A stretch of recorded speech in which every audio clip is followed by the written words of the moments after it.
Hi! The reading year is almost over and I am in the middle of a bunch of books that I would love to finish before the end of the year, just because it's a nice way to close it off. To add it to my reading goal, that wouldn't hurt either. I made a video earlier this year where I talked about all the books I was in the middle of reading. Some of those I've finished, some of those I haven't. In this video, I'm going to try and finish as many of them as possible, and I will let you know what I think of the ones that I finish. Maybe some of those will end up in my best books of the year. I have a feeling that some of these will, which is another reason why I'm keen to finish them. I respect all the people that make their like best books of the year content in early December. I will never be one of those people because I do some of my best reading at the end of the year. I just finished my last freelance job, so my calendar is free. Let's start with the physical ones. I've got Our Wives Under the Sea. I always think I'm like halfway through. I'm about a third through. I was supposed to read this for a book club. I didn't quite finish it. I think I can sit down for like 4 hours and finish this. It's eerie. It's about the relationship between two women. One of the women is in like a submarine. It sinks to the bottom of the ocean. She returns way later than she was supposed to, and she has changed.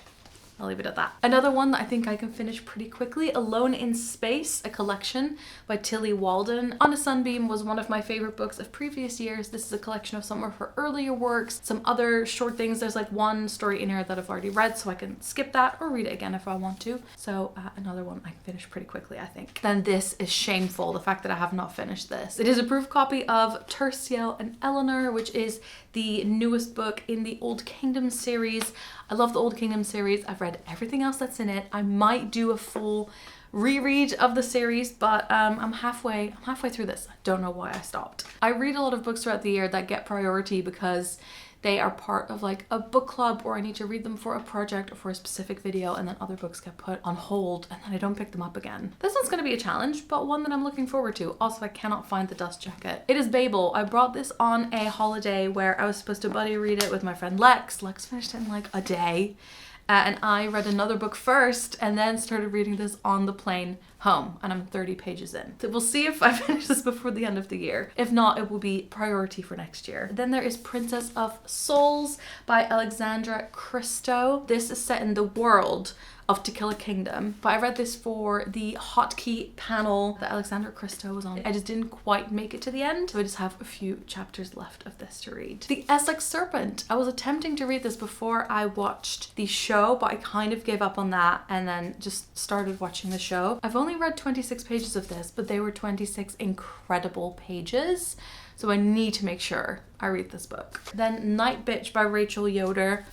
Love this cover, love the concept of it. I'm 60 pages in, so I'm like a third into it. It's about a woman who became a stay-at-home mom. She's kind of slowly losing her mind. She feels like she's turning into like a dog or a wolf.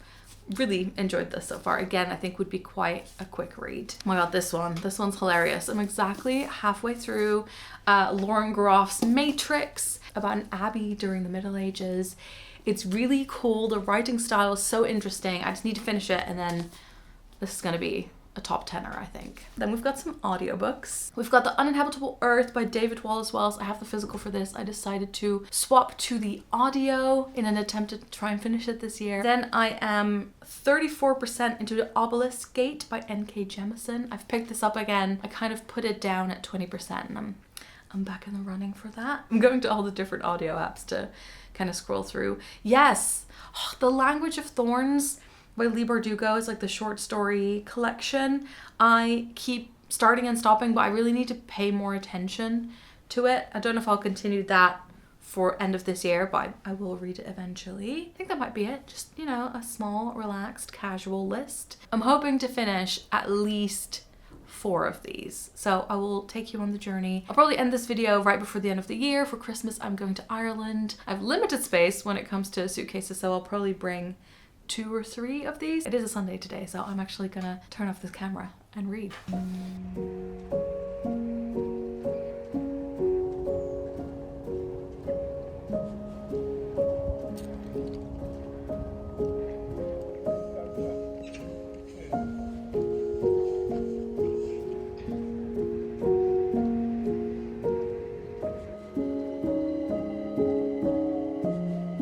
On a snowy day, Lex and I went to one of the London locations I've wanted to cross off my list for years, but for some reason just hadn't gone to before.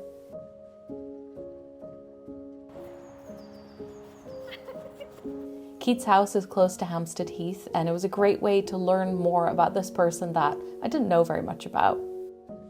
And going to Keat's house this time really reminded me that I also need to watch the film Bright Star, which a lot of my friends absolutely love. The first books have been chosen. I just looked at the pile and did the mood reader thing and just picked whatever jumped out at me, and I decided to go with Night Bitch. It's going good so far. It's still very enjoyable. I just loved carrying around this physical copy as well. It's a statement, I feel like. The design is by Suzanne Dean and the cover photo is by Holly Andress. It's a little on the nose, but then it goes so over the top that makes it quite enjoyable. And then I'm also listening to The Uninhabitable Earth. I am an hour and 20 minutes in. I have 7 hours left. And this is kind of the intro, and then it's gonna go into all the different elements. It's called Elements of Chaos, like hunger, drowning, wildfire. And they're all 20 minutes each. It is definitely very claustrophobic to listen to. I also realized that I didn't mention this in the beginning because it's on the 4th audiobook app that I have, and it is that I'm listening to Pride and Prejudice. I'm over halfway through. I have 5 hours remaining, so I would love to finish that by the end of the year as well. I'm going out to buy some yarn, which you will see in another video, and then tomorrow we are flying to Dublin. Hopefully lots of reading on the plane and on the journey there.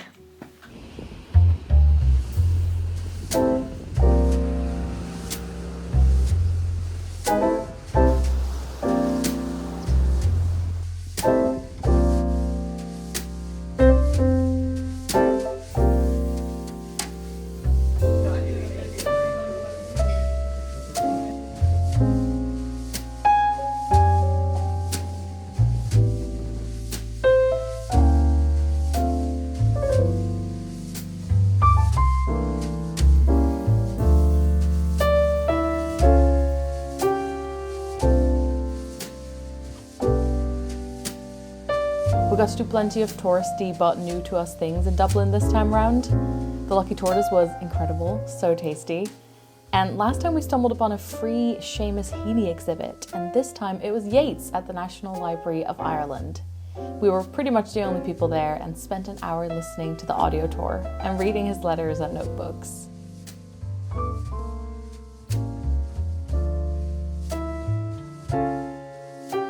You don't typically hear from public health experts about the need for circumspection in describing the risks of carcinogens. Dire the threat really was.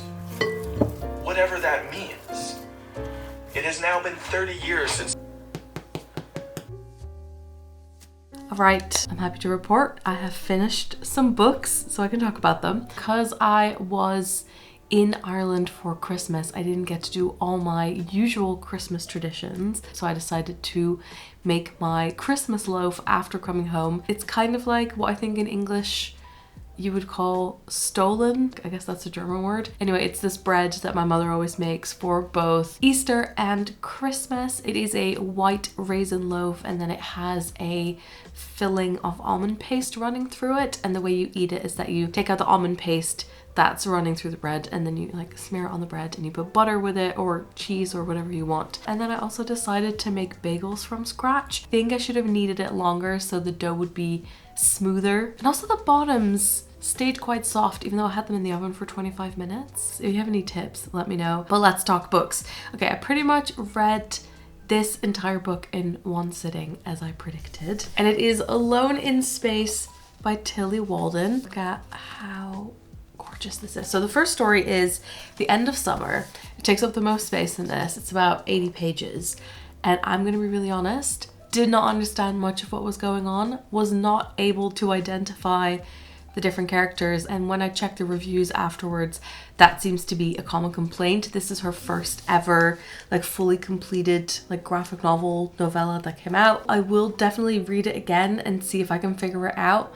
And even though I couldn't quite figure out the plot or who was who, it is still beautiful. It still has that emotion. And I think Tillie Walden as an artist, as someone who does graphic novels, has that unique combination that is so hard to find, I think, amongst graphic novelists and cartoonists, where the illustrations are breathtaking, the storytelling is there are interesting ideas, there's beautiful language use, there are emotions, it just has it all. And I can totally see why, people say She is one of the most talented graphic novelists out there at the moment. Then there is a graphic novel called I Love This Part, which I'd read before and reread and really loved, and I think it's very sweet. Then there's another one about a woman kind of seeing the path her life could take. And then there are all these like 1-2 page pieces that were done by Tillie when she was between the ages of 16 and 20. A lot of them are assignments from her degree, so this feels very personal. She leaves little notes with all of the assignments as well, so you get a little bit of an idea behind it. She says, you know, which ones she's proud of or what are themes that she discovered like as she was doing an assignment. I think once I read that first story again and I figure it out a bit more, this is going to be like a long-term favorite, and I would highly recommend it. It is interesting to go back to someone's like first piece after having read their more like recent and developed stuff. The other one I finished is The Uninhabitable Earth, the audiobook. I spent a good few hours while I was baking listening to this audiobook. It's a weird end of the year vibe. So interestingly, Jer has read this before, and so there were actually a few ideas that would have been new to me if he hadn't already read this book and told me about some of the things. So sometimes I'd be like, oh, I already know that. I only know that because this book told him about it. It is one of the books that I said at the beginning of the year that I wanted to read, so I'm so glad I got to it. Looking back, I'm still a bit unsure whether doing the audio or the physical would have been a better idea. There are a lot of numbers in here, like a lot of numbers. And I think I work with that better, like visually seeing it on the page. However, it is a very interesting one to sort of be talked through by the author himself. What I loved is the focus on the reality of what is really doing damage. Like plastic pollution is bad, but is it going to end humanity?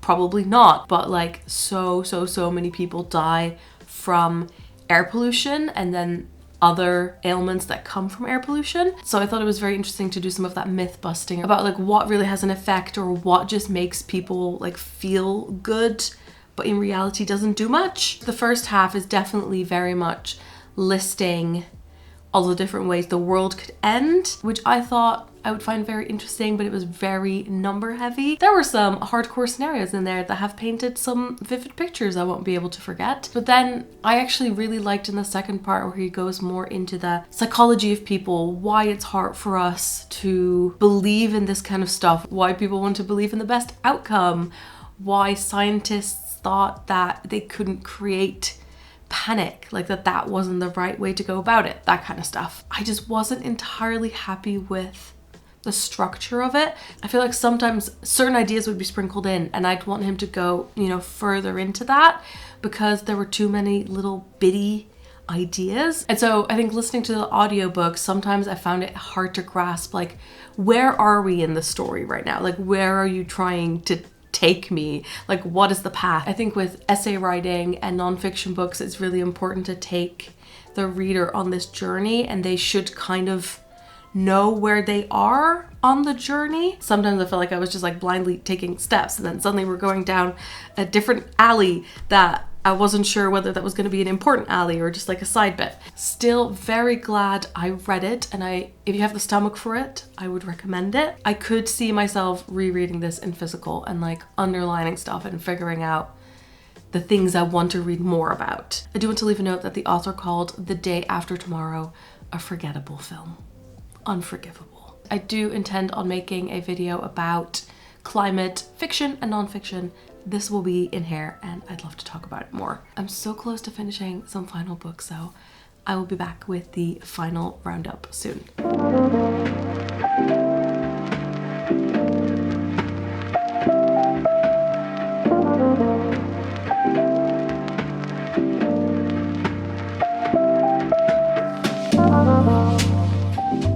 The year is over. Happy New Year. It's time to talk about the final score. I have finished Our Wives Under the Sea. This is a proof copy, and the text, the end of the sentences, are really close to the fold of the book, which made it quite annoying. I am considering getting a beautiful hardback copy. This was so good. I feel like this is a book that some people will sit down and read in one go, but I definitely took my time with it and read it bit by bit. It is both totally what you think it's going to be, but kind of the best execution of it. Like the writing is beautiful. There are certain like disturbing moments in it. It has a tone as well of kind of being about something else. Maybe this is a representation of something. Very, very good. So I haven't quite finished Night Bitch, but because I've been spending so much time with it this year or in 2022 and I've been carrying it around with me everywhere, if I manage to finish this before I film my best books of 2022 video, I'm allowing myself to put it in. So that is the next mission. So total books finished in this video is 3. So it was Alone in Space, Our Wives Under the Sea, and The Uninhabitable Earth. I think this will be the first video you'll see from me in the new year. I'm very excited for some of the videos I have planned this year. That's it for this video. I hope you enjoyed coming along with me, and I'll talk to you soon. Doei!